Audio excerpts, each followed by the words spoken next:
Welcome back to our Jumpfest Youth Service. So, sino dito yung nandito nung last week? Diba? Ang naging title ng message last week is, Who is the Holy Spirit? And can anyone remember what's the theme? Siyempre, yun pa rin, Who is the Holy Spirit, no? So, last week, no, yun yung naging topic natin which was preached by Pastor Andrew. And ngayon, meron tayong bagong matututunan since ang theme nga ng ating September series is Pneuma, which is Understanding the Holy Spirit. Right? So, ngayong month, no, we have 5 weeks at mas maiintindihan pa natin ano nga ba yung nature ng Holy Spirit, ano nga ba yung role ni Holy Spirit sa buhay ng mga believers, no? And I hope makumpleto nyo po yung 5 linggo so that mas lumalim pa yung inyong understanding kay Holy Spirit at sa ginagawa niya sa buhay ng bawat believer. Amen? Are you ready for that? Amen. Are you committing yourself to attend these 5 weeks? Wow, praise the Lord. So before we begin, no, let's pray and ask the presence and the wisdom of the Holy Spirit in our midst. Hallelujah. Heavenly Father, we honor you, God, and we welcome you, Holy Spirit, in this place, God. I know, God, na kanina pa lamang po, Panginoon, sinasamahan nyo na kami, ang banal mong presensya, ang banal mong spirito, Diyos, Panginoon, ang siyang sumaamin, Panginoon, as we worship you, Lord. And right now, God, sa aming patuloy na pag-aaral, patungkol sa iyo, banal na spirito, samahan niyo po kami. Would you open the heart, the minds, and the eyes, Lord, of everyone that's in here, Lord God. Dahil naniniwala kami, Panginoon, that without you, Lord, nakikilos sa aming kalagitnaan, Lord, hindi namin mauunawaan kung ano yung mensahe mo para sa mga kabataan ngayong araw na ito, God. Lord, give us your wisdom, your revelation, and nothing, Lord, will be preached today but your truth alone, O Father. Lord, maraming salamat, Panginoon, and I, your servant. Lord, itago mo lang ako sa iyong likuran, O God, and let your glory be revealed through your servant. And this we pray in Jesus' name. Amen. Praise the Lord. Sige, palakpakan natin ng Lord. So yun na nga, no, last week we have learned about the person of the Holy Spirit in the Holy Trinity, no? Kung saan po ay natutunan natin na ang Holy Spirit pala, no, is not a force. Di ba nabanggit ni Pastor Andrew yan, it's not a force na akala ng iba, si Holy Spirit ay hangin, ay apoy, ay kalapate, no? Nabasag yung ganong idea, no? Yung napuwersa lang daw si Holy Spirit, no? Yun nga, naturo din last week na si Holy Spirit, no? He is not a force, but a person who has emotion, who has intellect, who has a will. Diba? May kalooban po ang banal na spirito. And also, no, natutunan din natin that the Holy Spirit is holy, diba? Holy and divine. Diba? Can everybody say divine? Diba? Pag sinabing divine, it is a very nature of God. Diba? He is not a created being because He is co-eternal with God. At sa creation pa lamang po ay nandoon na si Holy Spirit. Naalala niyo po yon? Yan, oo na lang sila. Diba? And also now we are also enlightened that He also has the attributes of a divine nature. Kung saan kaparehas ni God the Father, kaparehas ni Jesus Christ, diba? The Holy Spirit it is also omniscient, which is all-knowing. Diba? The Holy Spirit is also omnipotent, all-powerful. The Holy Spirit is also omnipresent, which is everywhere, di ba? Present siya palagi kahit nasaan ka, kahit saan ka pa magtago, lungga na yan, no? Ando dun din po ang banal na spirito. Right? So, if the Holy Spirit is a God, then He is worthy to be worshipped. Yun yung pinaka-big idea natin, no? Kasi nga, Diyos He is part of the triune God. Kaya karapat-dapat din siya ng papuri natin. No? Kung wino-worship natin si God the Father, wino-worship natin yung pangalan ni Jesus Christ, we must also worship the Holy Spirit. Right? Because He is God. So today, no, as a continuation ng ating series na Pneuma, ayan, no, let's talk about how the Holy Spirit works in a person's life. Actually, yan yung tatalakayin natin for the rest of the month, no? From ngayong 2nd week, 3rd week, 4th week, hanggang 5th week, no? No, hindi pa lalabas yung team. Ba't nilalabas nyo na agad? Kanina pa, pangalawa na yan. Ayan. So, yan nga, buong month, no? Yan yung tatalakayin natin. Paano nga ba kumikilos ang banal na spirito sa buhay ng mga tao, no? Particularly in the life of every believers. So, ang title ng ating message ngayon is, The Holy Spirit in Our Salvation. So, medyo kalmado lang tayo ngayon. Medyo informational po ang ating message ngayong araw. So, better po na mag-take notes kayo, no? Right? So, ano nga po ba ang role ni Holy Spirit sa ating salvation? Sa ating kaligtasan? Ano nga bang ganap ng banal na spirito ng Diyos nung naligtas ka? Diba kung kayo man po ay saved na, no? Si Holy Spirit po yung nakakaalam. Right? Pero yun nga po, no? Para mas maintindihan pa natin, ano nga ba yung salvation? Ano nga ba yung kaligtasan? Ang salvation po, it is the redemptive plan ng Diyos sa humanity. Right? Alam naman po natin yan, no? Most of us here naman, narinig na yung message ng salvation, narinig na yung message ng gospel, no? Diba? Kailangan po ang tao ay ma-redeem. Ang tao po ay kailangan ng salvation. Yun po, yung salvation, ang kaligtasan po, redemptive plan siya ng Diyos sa humanity dahil ang mga tao po ay makasalanan. Right? Naiintindihan dapat natin yan. Makasalanan ang tao at ang kasalanan ay may kaakibat na parusa. Right? Which include death and eternal separation from God. Diba? And that is the reality of humanity. Diba? Meron talagang death at eternal separation from God ang buong humanity because of the consequences of sin. At para po mapawalang sala ang tao, para ma-justify ang tao sa harapan ng Diyos, upang malinis ang tao sa paningin ng Diyos, si Jesus Christ yung naging kabayaran. Pinadala ang Diyos anak dito sa mundo to be the atonement, to be the sacrifice, no, para may magbayad ng kasalanan ng tao, which will, na-preach kanina ni Pastor Andrew no umaga. So medyo magkadugtong to. No, I hope nakinig kayo kaninang umaga, no? So sabi nga sa 2 Corinthians 5:21, ayan, sige po. 2 Corinthians 5:21. Nakikita nyo ba?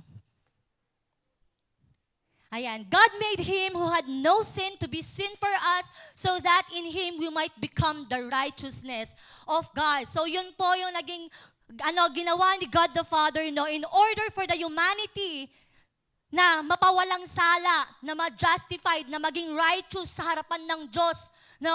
Ang ginawa niya, no, God made Him who had no sin. Sino tinutukoy doon? Si Jesus. Diba? Siya lang po yung nabuhay dito sa mundo na walang kasalanan. Right? Because He is holy. So God made Him who had no sin to be sin for us. Kumbaga meron pong substitution na nangyari. Diba? Nagpalit ng sitwasyon ngayon yung tao at si Jesus Christ. Nasalip na yung tao, yung mapaparusahan sa kasalanan. Sinong pinarusahan? Si Jesus. Right? So that in Him, in Christ, we might become the righteousness of God. Diba? Para maging righteous tayo. No? And Romans 5:9, sabi rin dito, basahin ko, no? And since we have been made right in God's sight by the blood of Christ, He will certainly save us from God's condemnation. So kanina sinabi ko nga, no, yung resulta ng kasalanan is mapaparusahan, kumbaga consequences. Merong kapurusahan, no, which is death and eternal separation from God. But because of the blood of Jesus Christ, right, ang nangyari po, tayo ay naligtas sa condemnation na pwede nating kaharapin, sa condemnation ng Panginoon. Kumbaga, na-justify na tayo dahil sa ginawa ni Jesus Christ. Dahil sa atonement na nangyari, na-justified, kaya ligtas na sa galit ng Diyos. Ligtas na po sa condemnation. Ligtas na sa kaparusahan. Right? Ano naman yung justification na pinagsasabi natin dito? Diba, ang justification po sa Tagalog ay pagpapawalang sala. Right? Ito yung pagpapawalang sala, pinawalang sala na tayo dahil kay Jesus Christ. Sabi po sa Romans 3:24,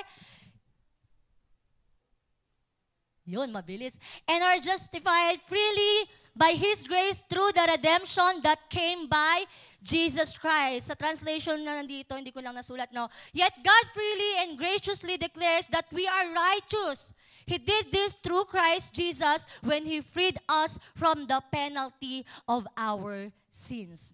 So dahil binayaran na ang penalty ng kasalanan, ang kailangan mo na lang gawin ay manampalataya.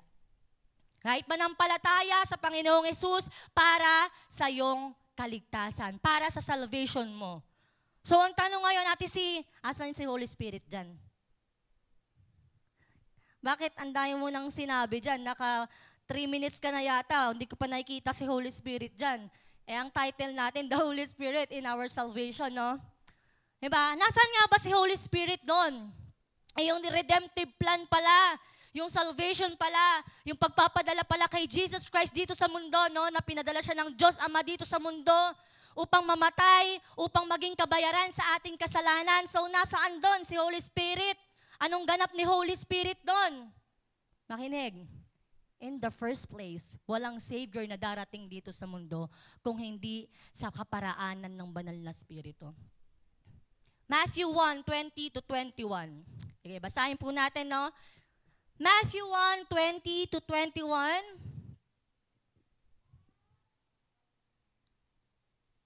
Ayan, sabi dyan, no? Ito yung vision ni Joseph sa kanyang panaginip. Sabi, but after he had considered this, an angel of the Lord appeared to him in a dream and said, Joseph, son of David, do not be afraid to take Mary home as your wife, because what is conceived in her is from the Holy Spirit. 21.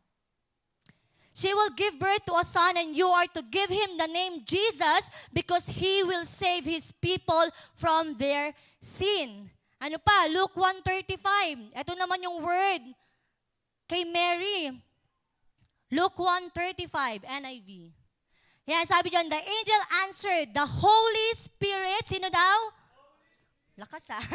The Holy Spirit will come upon you, and the power of the Most High will overshadow you. So the Holy One to be born will be called the Son of God. So sa ganun palang way, na-conceive yung Savior natin, yung magliligtas sa tao from their sins. So nag-overshadow si Holy Spirit doon kay Mary, kaya nabuo sa kanyang sinapupunan ng ating Savior. Diba, nakita nyo na kung nasan si Holy Spirit doon? Diba, doon pa lang, sa fact na yun, umpisa pa lang, no? Si Holy Spirit po yung naging way para po makonceive sa sinapupunan ng isang tao ang magliligtas sa humanity.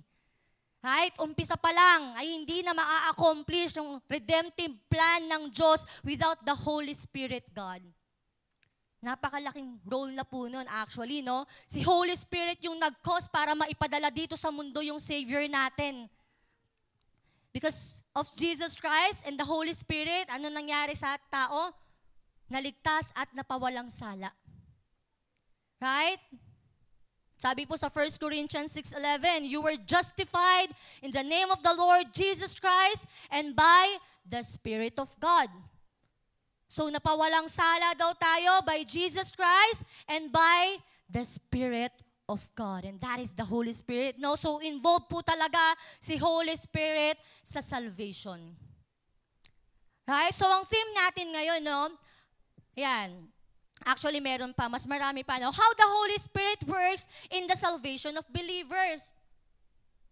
Paano nga ba trumabaho si Holy Spirit sa salvation or sa kaligtasan ng mga mananampalataya?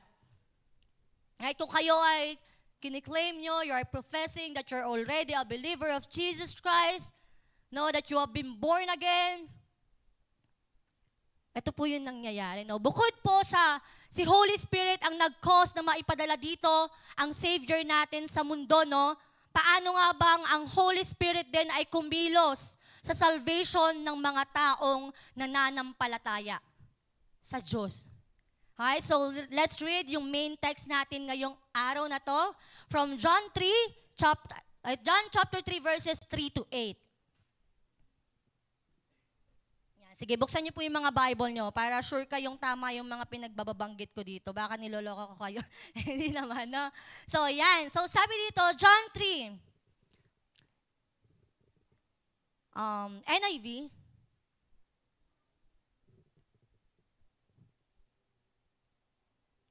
Ay, hindi pa. Ano bang version to? NASB? Sige nga. Yan, NASB nga. So sabi dito, Jesus answered and said to him, "Truly, truly, I say to you, unless one is born again, he cannot see the kingdom of God." Verse 4, Nicodemus said to him, "How can a man be born when he is old? He cannot enter a second time into his mother's womb and be born. Can he?" Diba yung sagot ito medyo sarcastic to no? The next, Jesus answered, "Truly, truly, I say to you, unless one is born of water and the Spirit, he cannot enter into the kingdom of God." 6, "That which is born of the flesh is flesh, and that which is born of the Spirit is spirit." 7, "Do not be amazed that I said to you, you must be born again." And last verse, "The wind blows where it wishes, and you hear the sound of it, but do not know where it comes from and where it is going. So is everyone who is born of Spirit." Diba? Makikita natin dyan, no, yung yung sa verse 5, no, sabi dito ni Jesus, truly I tell you, no one can enter the kingdom of God unless they are born of water and Spirit. Tas yung verse 6, "Flesh gives birth to flesh, but Spirit gives birth to spirit." So, kailangan po, no, pala, maipanganak kang muli. Bakit kailangan maipanganak muli ng isang tao? Kasi po, no, ang humanity is spiritually dead. Diba? Ang humanity po, they're all spiritually dead because of the consequences of sin. Yun nga yung mga pinagbabanggit natin kanina, no? Ano ba yung spiritually dead? Diba? Sabi nga, unless a man be born of spirit, mananatili siyang spiritually dead. Kaya po naging spiritually dead ang humanity dahil sa kasalanan. At yun po ang state ng human nature. We are dead because of sin. Nasa total depravity tayo. Pag sinabi pong total depravity, it is the state of total corruption. Talagang corrupted. Ang total depravity po, no, ito yung naging resulta ng human fall Yung ginawa, yung disobedience ni Adam and Eve, ang nangyari as a result of the human fall, people cannot be able to love God, but they rather inclined by nature na, kumbaga, gusto na lang nilang pagbigyan yung sarili nilang gusto. Gusto na lang nilang pagbigyan yung sarili nilang will, sarili nilang desire. Right? So, para mas maunawaan pa natin, basahin natin yung Romans 3, verses 9 hanggang 18. Yan, sundan nyo lang po ako. Marami-raming verse pa yung babasahin natin. Romans 3, 9 to 18. Ito po yung status, yung state, yung total depravity ng human nature, no? Sabi dito, "What then? Are we better than they? Not at all, for we have already charged that both Jews and Greeks are all under sin." Next. "As it is written, there's none righteous, not even one. There is none who understand, there is none who seeks for God. All have turned aside together, they have become useless. There is none who does good, there is not even one." Grabe, no? Sabi pa dyan, "Their throats is an open grave, with their tongues they keep deceiving. The poison as apes is under their lips." Next. "Whose mouth is full of cursing and bitterness. Their feet are swift to shed blood. Destruction and misery are in their paths. And the path of peace they have not known." Grabe, wala rin kapayapaan pala sa mga tao talaga, no? 17. 18, no? "There's no fear of God before their eyes." So yun pala talaga yung status, yung state ng humanity. Grabe, talagang corrupted. Diba? Wala na daw mga takot sa Diyos. Diba? Yun na yung nangyari. The fallen man is totally depraved because sin affects all of him, including his mind, including his will, his desire, and his emotion. Kaya nga dumating na sa point na sinabi ng Bible, verse 12, there is no one who does good, not even one. Wala. Diba? Ang total depravity po, para mas maunawaan pa natin, no? Hindi man ibig sabihin no na talagang literal na lahat ng tao is masama na, no? Na lahat ng tao gumagawa ng wickedness, no? Hindi rin po ibig sabihin nito na ang tao wala ng konsensya. Or hindi na marunong i-identify man lang kung ano yung tama at mali. Diba? Of course, ang tao, pag nagkakaedad yan, diba? Nagiging conscious naman talaga yan sa tama at mali eh. Kahit yung mga nanay, diba sinasabi sa mga baby, oh, bad yan, diba? Wag yan, mali yan. Diba, habang lumalaki po ang tao, nagiging conscious naman talaga sa tama at mali. Diba, ang total depravity po, hindi po ibig sabihin ito na hindi na kayang gumawa ng tao ng mabuti. Sa paningin ng tao. Sa human perspective. Diba, may mga tao naman talagang mabait eh. Tama po, yung masasabi mo na since birth, parang feeling mo hindi gagawa ng kalokohan. May kilala ba kayong ganon? Yung kahit hindi believer, mukha pa rin ay grabe, thank you da. Yung kahit hindi pa sila nakakakilala sa Diyos, parang ang bait-bait naman nila. Si Christ, tama. Diba? Kaya nga, diba, imagine nyo, akala nung ibang tao na yung maging mabuti ka lang daw, diba, maging mabait ka lang daw, may ganun eh. Pag mabait ka daw, makakapasok ka automatic ng langit. Pero mali po yun. Diba, hindi porkit mabait ka, pinalaki kang maayos ng magulang mo, makakapasok ka na automatic ng langit. Diba? Ang sinasabi po ng Bible about sa depravity ng human race, no, is that even the good things na ginagawa ng tao is also contaminated by sin. Bakit? Sabi po ng Romans 14:23,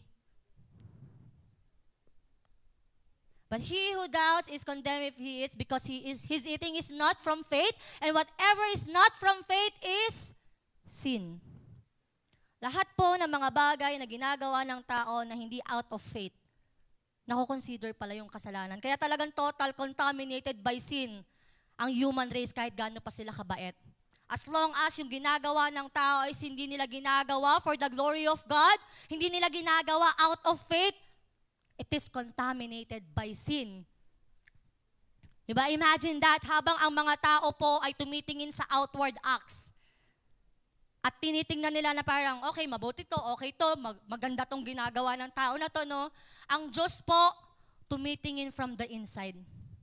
Tumitingin sa puso. At yung nakikita ng Diyos, kapag ikaw walang Jesus Christ sa'yo, pag wala kang pananampalataya, lahat ng ginagawa mo, kahit maganda pa yan sa paningin ng tao, it is still a rebellion from God. Diba? Ang nakikita ng Diyos, hindi pleasing. Diba? What God sees is not pleasing to Him because it does not come from faith.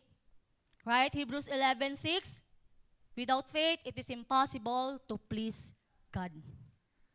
So in other words po, ang fallen man's good deeds are motivated, yung depravity po, no? Yung ginagawa ng mga fallen man na magagandang bagay, motivated lang yun ng mga own desire nila. Hindi yun para i-please ang Diyos. Ginagawa lang nila yun for their own interest at talagang corrupted yun to the point na sinabi sa Bible, there's no one who does good. No one.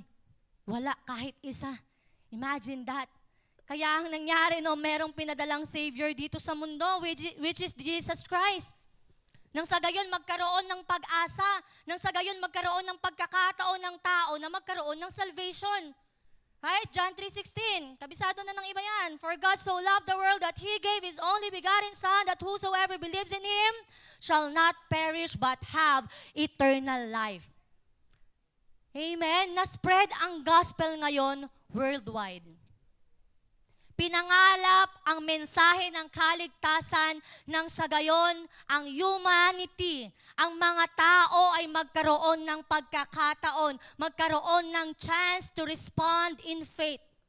Bakit may mga preachers Bakit may mga missionaries? Bakit may mga pinapadala ang Diyos through the empowerment of the Holy Spirit para may pangalap yung gospel? Para magkaroon ng pagkakataon ang humanity na mag-respond in faith. Dahil anong sabi? Lahat ng mananampalataya kay Jesus, sa anak ng Diyos, ay magkakaroon ng buhay na walang hanggan. Wow. Amazing, di ba? At yung eternal life na yan, it is a life in heaven, a life in the presence of the everlasting God. Amen? Balik po tayo doon sa sinabi ni Jesus sa John 3:3. Unless a man be born again, he cannot enter the kingdom of God. So kung ang eternal life ay mararanasan sa presensya ng Diyos, kung saan makakasama mo ang Diyos no, sa kingdom of heaven, sa kingdom of God, tapos ang sabi ni Jesus, unless a man be born again, hindi siya makakapasok sa langit. So kailangan pala talaga born again ka. Hindi pwedeng simba-simba lang. Diba? Hindi pwedeng attend lang ng life group, ng D group, attend pag birthday. Diba? Kailangan born again ka. Diba? Sabi mo sa katabi mo, dapat born again pala tayo. Diba? Imagine, eto kung si Jesus ay malaki ang ginampanan para matanggap natin ang salvation by believing in Him, ganon din po si Holy Spirit. Malaki din po yung kanyang naging contribution sa kaligtasan ng tao. Diba? Well, actually, hindi tayo magiging born again without the Holy Spirit. Diba? Kung babalikan natin yung theme natin, no? How the Holy Spirit works in the salvation of believers, ito po yung ating big idea. The Holy Spirit is the life giver to every believer. Napakasimple lang po, no? Si Holy Spirit po yung nagbibigay ng buhay sa bawat mananampalataya. It is by the Holy Spirit that we may be born of Spirit. Ang fullness po ng ating salvation ay mararanasan sa kingdom ng Diyos at unless na maging born again ka, hindi ka makakarating doon. Ba? Paano magiging born of Spirit? Paano magiging born again? John 3:6, ang linaw, flesh gives birth to flesh, but Spirit gives birth to Spirit. So, sino yung kayang magbigay buhay sa spirito nating patay? Di ba si Holy Spirit? Si Holy Spirit ang kayang makapagbigay buhay sa spirito mong patay. Right? So, paano nga ba binuhay ng banal na spirito yung patay na spirito ng mga believers? Yung inaanak ko. Ayan. Diba? So, paano nga ba tinrabaho ni Holy Spirit ang ating salvation? Paano nga ba naging born again ang mga believers? Ano bang nangyari? Diba? Ano bang nangyari? Tanong nyo rin ba yan? Anong ganap? Anong nangyari? May hindi ba akong nakikita? Oo, meron. Diba? If you're a born again believer, you must know na ikaw ay dumaan sa process ng regeneration. At ang regeneration po, trabaho yan ni Holy Spirit. Napakalaki po ng role ni Holy Spirit doon sa process ng regeneration. Diba? Ito po yung subpoint natin. Subpoint number 1. The Holy Spirit regenerates our previously dead spirit. So bakit nagkaroon ng buhay ang mga dating patay na spirito? It is because the Holy Spirit regenerates us. The Holy Spirit regenerates our previously dead spirit. So ano nga ba yung regeneration? Diba? Ano ba yung regeneration? Sinearch ko siya sa Google, no? Sa biology, yung regeneration, it is a process. It is the process of replacing or restoring damaged or missing cells, missing tissues, mga organs, and even entire body to fully function. So yung pala yung regeneration, kung titignan natin siya sa biology, yung mga inooperahan, yung pinapalitan yung mga cells, pinapalitan yung mga tissue, no? Even yung mga body parts, no? So that mas makapag-function pa. Right? Di kaya nga may mga iba pinapalitan yung puso, para mabuhay pa. Tama, nagigets nyo siya sa biology. Yun po yung, sa biology, yung regeneration. Pero ano naman ba siya sa theology? Diba? Ang regeneration po sa theology, it is spiritual renewal. Or sa maikling word, kilala nyo to, revival. Binubuhay ang mga patay. Yun po yung revival eh. Di ba sa hospital nga, no, pag may naghihingalo, anong ginagawa ni re-revive? Yung iba flatline ni. Tapos i-revive. Oh, hindi ka sure kung mabubuhay. Pero tayo talagang flatline na, simulat sa pool pa lang. Pero ang ginawa ni Holy Spirit, regenerate niya tayo. Binuhay niya tayo. Binuhay niya yung spirito nating patay na dahil sa kasalanan. Diba? So ang nangyari, no? What happened in the regeneration? Diba? Sabi ko sa inyo, very informative po yung ating message ngayon. Kaya tandaan nyo to. Diba? What happened in the regeneration? So as the Holy Spirit regenerate our previously dead spirit, He let us experience, ito po yung isa sa na-experience natin. Una po ay conviction of sin. Yan po yung isa sa ginagawa ng banal na spirito sa mga tao, sa human race. Diba? Actually, lahat po, no? The Holy Spirit causes us to see our total depravity. Si Holy Spirit po ang nagkukos na yung mga tao makita nila na talagang corrupted sila. Right? Na kahit anong effort ng tao, hindi natin mapiplease ang Diyos. Kahit anong gawin mo, makasalanan ka pa din. Si Holy Spirit ang nagkukos na makita yon ng mga believer, ng mga elect, ng mga pinili. Diba? Yung conviction natin sa kasalanan, si Holy Spirit ang nagdudulot nun. Diba? So, the Holy Spirit convicts us of sin that we may repent from it. Diba? Hinahayaan ni Holy Spirit na makita natin, ma-realize natin na makasalanan talaga ang tao, na kahit anong gawin natin, makasalanan tayo, so that mag-repent tayo. Diba? John 16:8, NLT version. Uy, nagsabi ng version. John 16:8, sabi dito, but in fact, 7-8 pala, sorry. But in fact, it is best for you that I go away. Si Jesus po nagsasalita dito But in fact, it is best for you that I go away because if I don't, the advocate won't come. Yung tinutukoy po na advocate dyan, yan, capital A, no? It is the Holy Spirit. He is our advocate, no? If I don't, the advocate won't come. If I do go away, then I will send him to you. And verse 8, and when he comes, ano sabi? He will convict the world of its sins and of God's righteousness and of the coming judgment. So ano daw ginagawa ni Holy Spirit nung dumating siya? Diba, ang trabaho ni Holy Spirit ay i-convict ang buong mundo. Buong mundo pala. Hindi lang mga mananampalataya. Kasi nga lahat naman talaga tayo, nagsimula tayo na unbeliever. We are lost. Total loss talaga. Diba? But because of the Holy Spirit, na pag-ascend ni Jesus sa langit, ang pumalit si Holy Spirit, bumaba bigla si Holy Spirit, no? Nagsimula siyang bumaba sa Day of Pentecost. Right?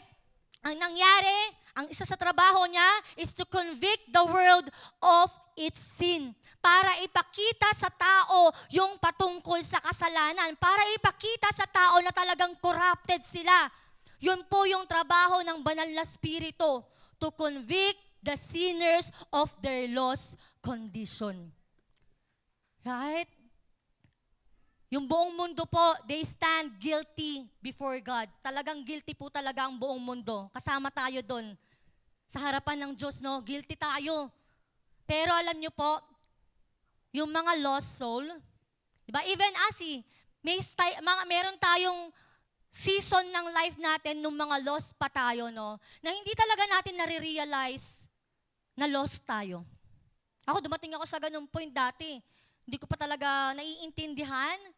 Diba? Talagang dumating ako sa ganung point na hindi ko nare-realize na lost pala ako. Hindi ko nare-realize na guilty pala ako sa kasalanan. Diba? At ganun din po sa lahat ng tao. Yung mga lost po, they don't realize they are guilty of sin until the moment when the Holy Spirit reveals it to them. I-reveal po ng banal na spirito yun. sa oras na marinig ng isang elect sinners ang mensahe ng gospel, the Holy Spirit is the one who will let them see their state of being lost. Bubuksan ng banal na spirito yung mata mo.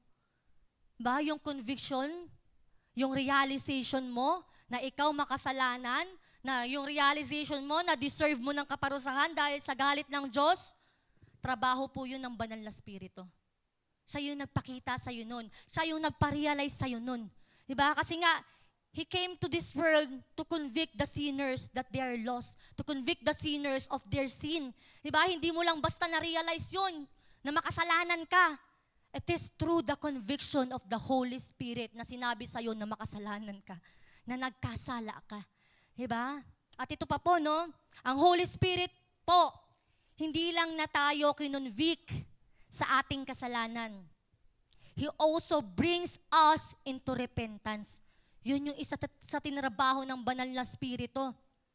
Diba? Na hindi mo lang basta makita na makasalanan ka.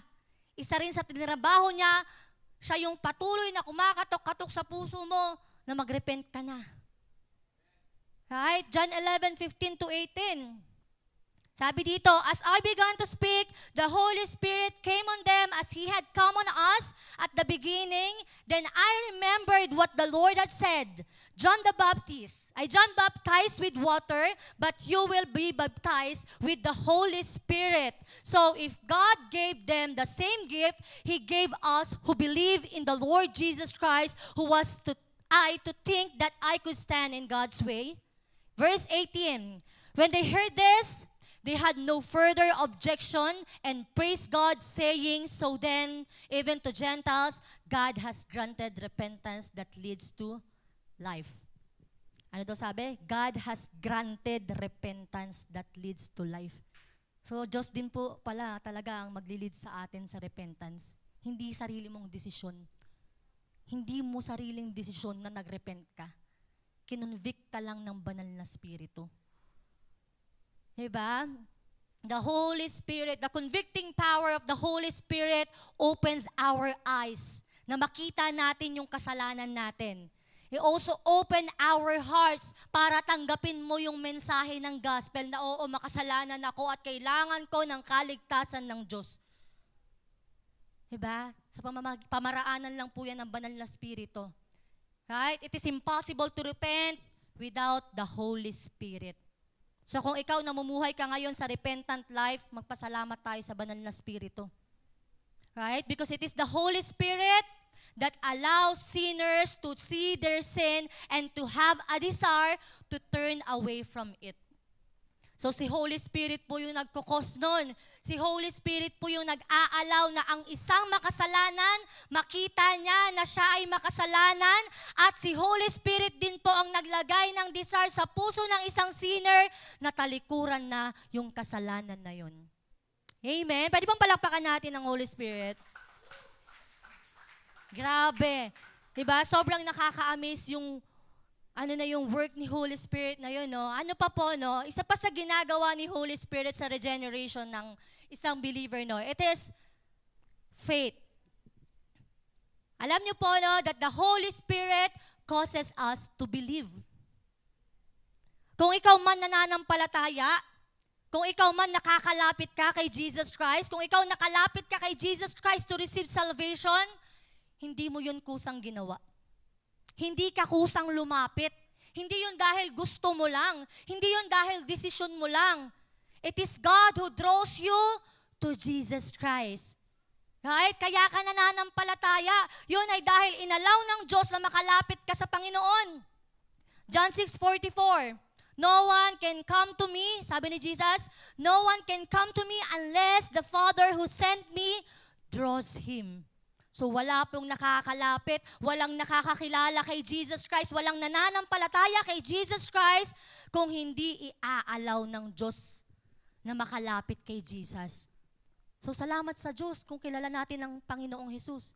Salamat sa Diyos kung tinanggap natin si Jesus Christ as our personal Lord and Savior. Kahit ano pa, Ephesians 2 verses 8-9. Sabi dito, it is by grace that we have been saved through faith. And this is not from you. It is the gift of God. It is not from our work, so no one may boast. Habag lang po. Habag lang ng Diyos kung bakit ka naligtas. Diba? Hindi po yun galing sa sarili nating effort. Hindi yun galing sa sarili nating gawa. Hindi yun dahil righteous ka. Kasi nga, umpisa pa lang depraved ka na nga corrupted ka na nga Diba? Kaya habag lang ng Diyos kung bakit naligtas tayo through faith. Diba? Ano pa po? Romans 10:9-10. NIV. Ito, maganda rin to, no? Romans 10:9-10. If you confess with your mouth Jesus is Lord and believe in your heart that God raised him from the dead, you will be saved. For it is with your heart that you believe and are justified, and it is with your mouth that you confess and are saved. Ba, anong sabi dyan?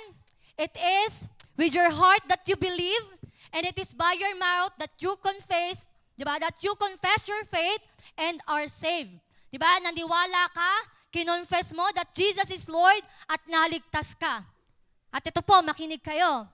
Kung ikaw nananampalataya, kung ikaw nag-confess ka gamit yung mga labi mo that Jesus is Lord, please know that the Holy Spirit causes you to have faith in Christ para ma-receive mo yung salvation. Ito, 1 Corinthians 12:3. Paano ka nga ba nag-confess?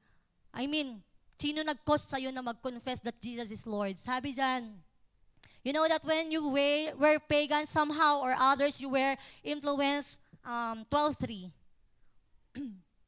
Therefore, I tell you that no one is speaking by the Spirit of God says, Jesus be cursed. Ano sabi dito?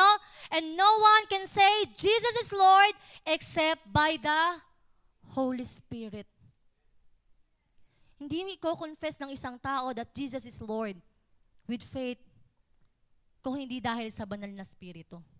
So, yung pananampalataya mo pala kay Jesus Christ, yung confession of faith mo about Jesus Christ, kinonfess mo yan, naniwala ka dahil sa banal na Espiritu. Right? So as sinners convicted of their sin and repent from it, diba? As sinners receive God's gift of salvation by faith. Diba? They have confessed their faith by the Holy Spirit. Diba? Imagine kahit faith natin, si Holy Spirit yung nag-cause, anong karapatan natin magyabang? Diba? Yun na nga lang ang bag mo, maniniwala ka na lang, hindi pa pala ikaw yung nag-cause. Diba? Yun na lang ang bag natin mananampalataya na lang tayo. Trabaho pa rin pala ng Diyos yun. Trabaho pa rin pala ng banal na Espiritu yun. Talagang nakaka-humble yung realization Right? At ano pa, no? Once po na ang isang sinner ay talagang nakita na nila yung kanilang total depravity, nakita nila na makasalanan talaga sila, no? Nagrepent sila dito, talagang humingi sila ng kapatawaran sa Panginoon, tinanggap nila yung gift of salvation by faith, no? Kinonfess nila that Jesus is Lord by the Holy Spirit. What happened next is spiritual birth. Wow. Ito na po yung state, no? Na ikaw bibigyan ka na ng buhay.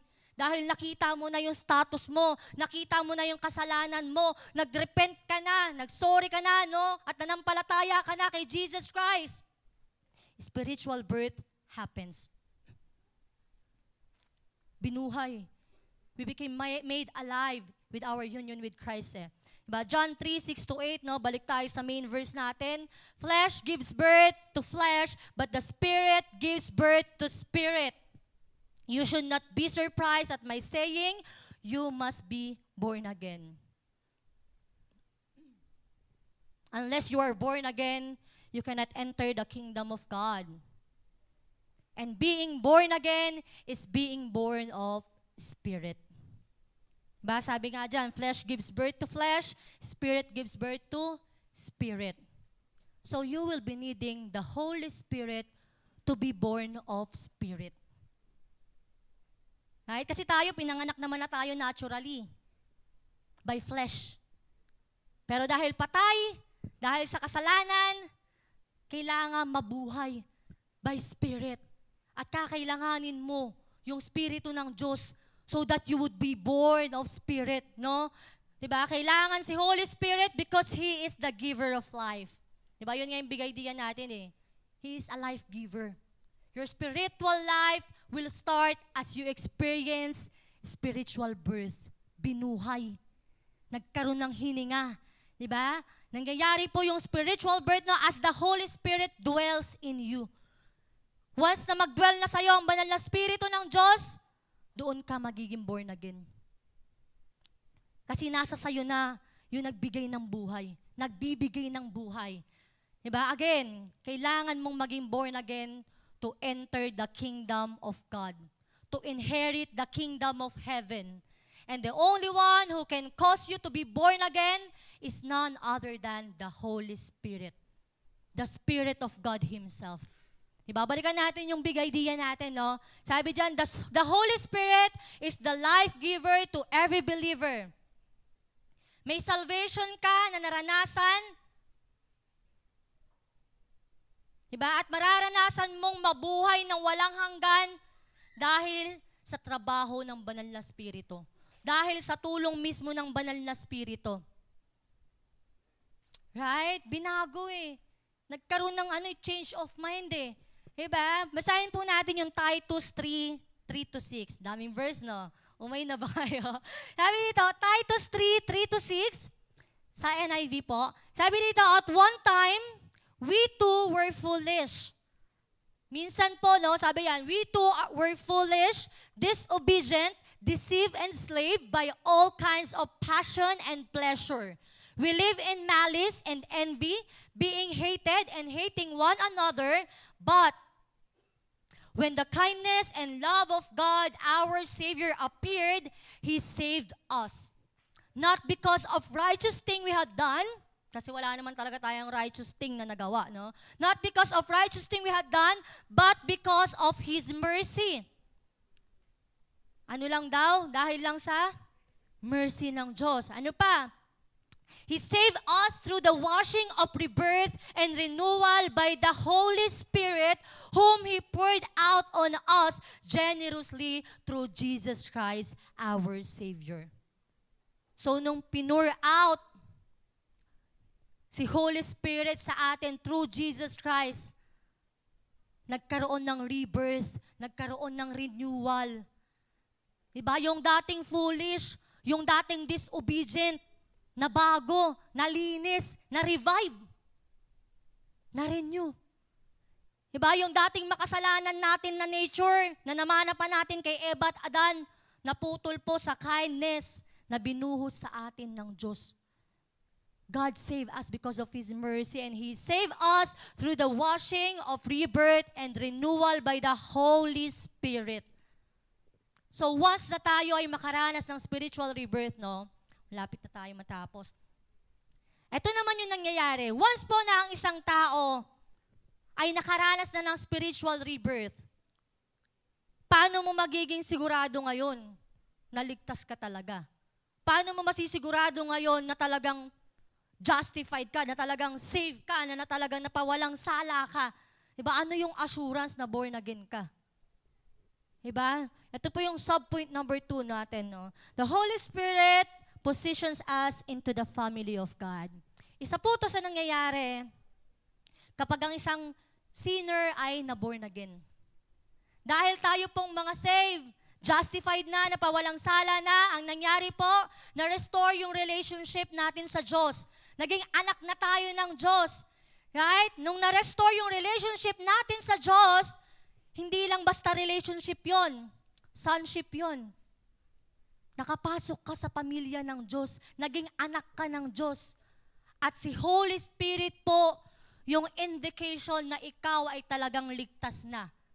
Na ikaw ay talagang nakatanggap na ng salvation. At once po, na may Holy Spirit lang naninirahan sa'yo, you are now become a children of God.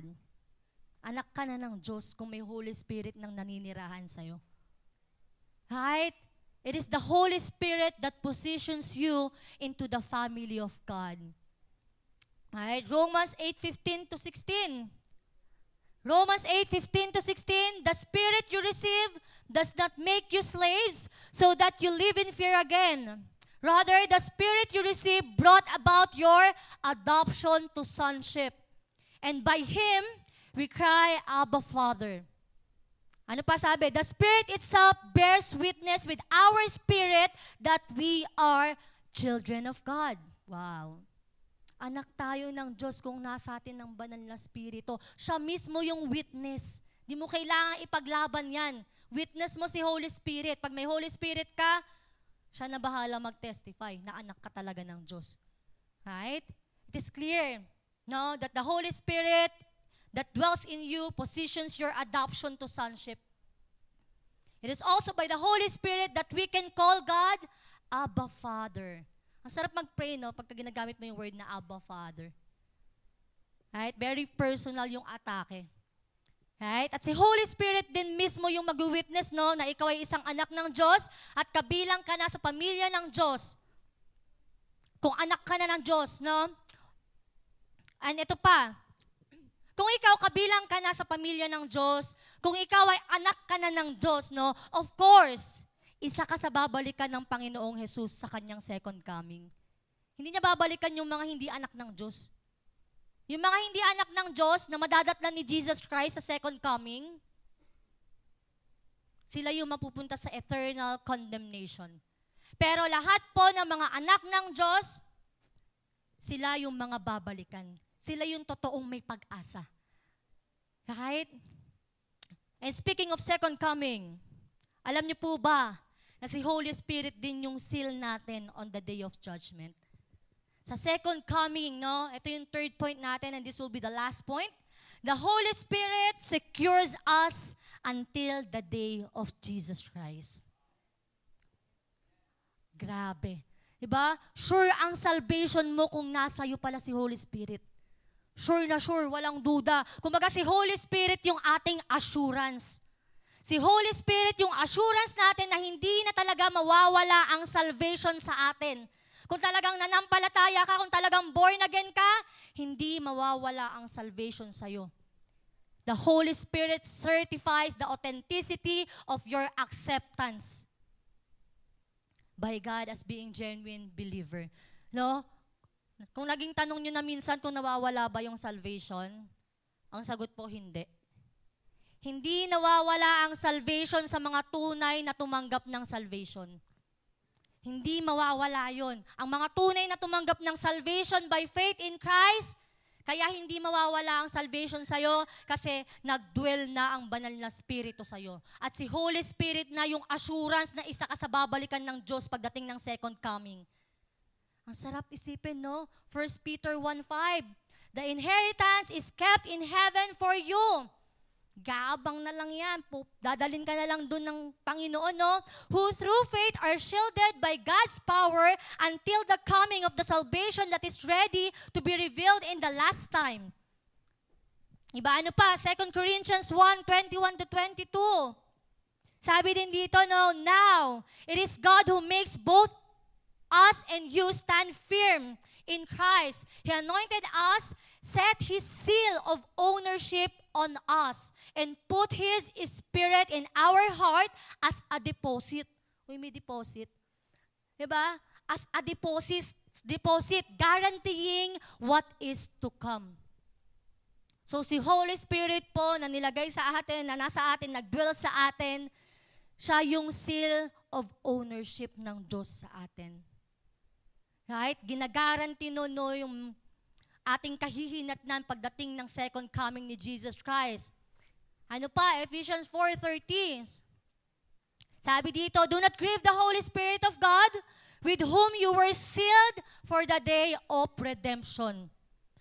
Diba ano daw? The Holy Spirit of God with whom you were sealed. Kumbaga selyado. Sigurado, secured ka na hanggang sa araw ng redemption. So the scripture itself tells clearly, malinaw na malinaw, no, that it is the Holy Spirit that secures our salvation. Siya lang po yung assurance natin. Diba? Siya yung makikita sa atin. Diba? Kung selyado ka ng banal na Espiritu ng Diyos, sure na sure ka sa araw ng pagbabalik ni Jesus Christ. Safe ka. Ligtas ka. No? Because the Holy Spirit is the mark of a New Testament Christians. Marka natin yung banal na spirito. Hindi yun yung nakatatak dito na kung yung Antichrist 666, tapos dito Holy Spirit. Hindi.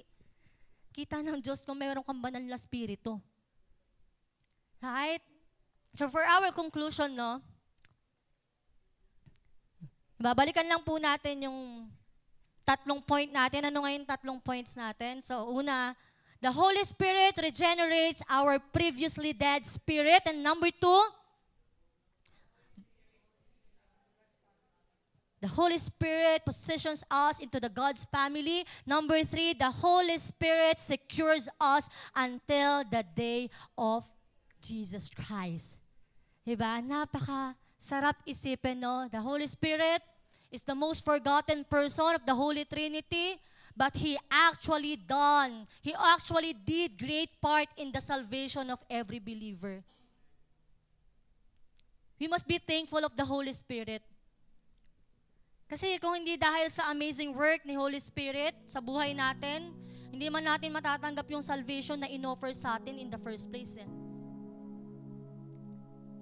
Diba? The Holy Spirit regenerates our previously dead spirit. He positions us to become a child of God.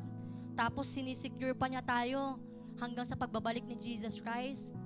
Siya yung magiging seal natin, magiging mark natin. No? Diba? Sobrang sarap isipin na ganun pala kalaki yung work ni Holy Spirit, na lahat pala to, Lord, wala pala akong ambag talaga dito. Diba? So, diba? Yun po yung nangyayari. Next week po, no? Actually, marami pa tayong matututunan eh. Ano pa lang to, panimula pa lang po to, no? Yung simula ng preaching ni Pastor Andrew, sino nga ba talaga si Holy Spirit, no? And then ngayon, natutunan natin na malaki pala yung role na ginampanan ni Holy Spirit sa ating salvation. No, next week, matututunan natin yung nangyayari sa believers after niya ma-receive yung salvation, after niya ma-born again, no? Diba? Abangan niyo po yan. Diba? So, as we end, let's all pray. Hallelujah. Heavenly Father, Holy Spirit, God, thank you. We thank you, Lord, for your wonderful work. Thank you, Holy Spirit, for your wonderful work in our salvation. Salamat dahil hinayaan mo kaming makita namin yung kasalanan namin. Kinonvict mo yung puso namin, binuksan mo yung mga mata namin sa totoong sitwasyon namin bilang mga makasalanan, bilang mga lost. And we thank you, Holy Spirit, that you are the one who convict us and leads us to repentance. Salamat dahil hinayaan mo rin, inalaw mo rin na kami manampalataya sa Panginoong Jesus. At salamat sa buhay na ibinigay mo sa dati naming patay na spirito. Patuloy mo kaming pagharian. Patuloy mo kaming samahan sa aming journey, sa aming spiritual life, sa aming spiritual walk. Patuloy mo kaming i-lead. Patuloy mo kaming pangunahan. Dahil even before pa, Panginoon, kinailangan ka na pala namin.